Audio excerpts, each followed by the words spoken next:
आज हम जो है वो मीरपुर खास में अपने ऑफिस का इफ्तिताह करने जा रहे हैं। कमाल ने मीरपुर खास में दबंग एंट्री दी। शहर में दाखिल होते ही पार्टी कारकुनान ने कायदीन का वालिहाना इस्तकबाल किया। इससे कबल कायदीन का काफिला टिंडोला यार पहुंचा तो कौमी परचम थामे पार्टी कारकुनान बड़ी तादाद में मौजूद थे, जिन्होंने खैर मकदमी नारे लगाए। साबिक सिटी नाजिम ने अपने खिताब में कहा कि दिलों को जोड़ने आए हैं, किसी से लड़ाई नहीं चाहते।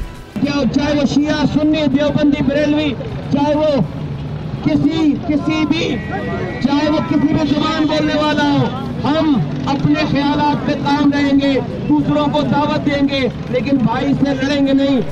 टिंडोला यार में एक मौके पर मुत्तहिदा और पीएसपी कारकुनान गुत्तम गुत्ता हो गए। कारकुनान ने एक दूसरे के खिलाफ नारे भी लगाए। हैदराबाद टूल प्लाजा पर भी पाक सरजमीन पार्टी के रहनुमाओं के इस्तकबाल के लिए कारकुनान बड़ी तादाद में मौजूद थे। उन्होंने कायदीन पर गुलपाशी भी की।